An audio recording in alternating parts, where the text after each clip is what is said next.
need to go back to Benghazi and Libya, and we need to hold some people accountable. I'm not talking about Libyans. I'm talking about people in the CIA need to be indicted. People in the NSA that looked the other way. I'm not saying Coates was in on it, but I'm kind of glad Coates is on his way out. With all that pleasantness stuff, I want to take us now live to the Freedom Fest, where our stealthy reporter, Michael Warnken, has got to interview us in Las Vegas. We'll go to that and be back here in a few minutes. We're here with Jonathan Bolts. And you're with the company of? Pitch Investors Live. And can you tell us about your product? So right now we're actually the only company in the world that allows entrepreneurs and startups to pitch investors live via our app. So we've also already had people actually invested into and people actually acquired. Everything's been rolling really good, and we're actually here at this event to pitch on Pitch Tank, actually. We're competing. We're competing. On Fish Tank, you mean? Yeah. Or Shark Tank. Shark Tank. Very similar, but Pitch Tank. Oh, there's a Fish Tank? There actually is a lot of variables of all those. Okay. Well, excuse my ignorance. They use the marketing strategy. So you have it's an app, is that correct? Yes, correct. Yep. Okay. And you would allow people to download it, and how about you explain that?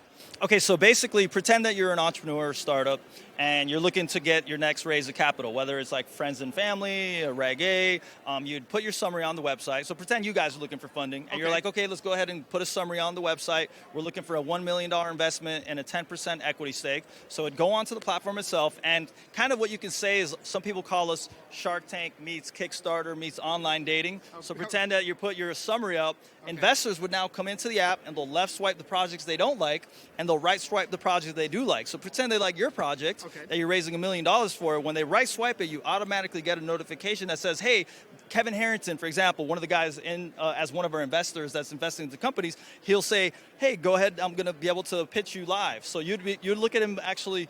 It would go, the push notification would come up on your phone, you would say yes, and then you guys would automatically go live. And you'd have to start pitching them at that very moment. Even if let's say you're at dinner with mom or something, you'd see the push notification come in, you're going to have to stop that dinner and then go basically pitch them. So command performance, right?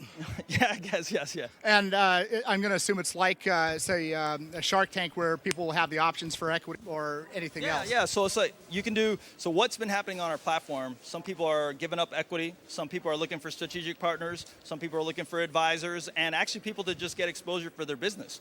So let's say you're selling a product, automatically we've had some pitches get over 100,000 views. Wow.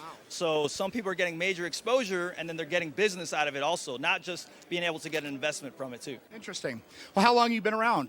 So our app started off as a kind of a clash of ideas app where it was called Two Up, and they would debate each other. So pretend it's a Republican versus a Democrat. They'd go live. People would watch. Libertarian. Or libertarian. Yes, very important, very important. Libertarian versus a Democrat. Let's just say they're having a discussion/argument, and people can actually watch and vote on the winner. So it's basically gamified.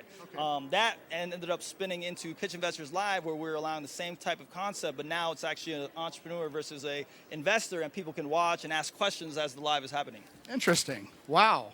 Well, that sounds pretty dynamic. And just one more follow-up question: are there a lot of people in this industry you have?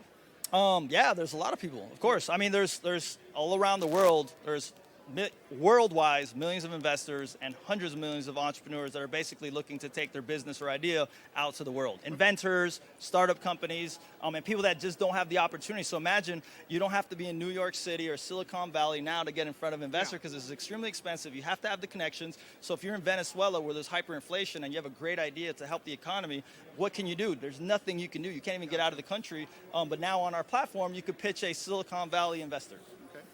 Wow. Well, that's interesting. Well, I appreciate it. Thank you for being on our interview here. And this is Michael Warnken for On Second Thought. Back to you, William. Thank you, Michael Warnken in Las Vegas at the Freedom Fest.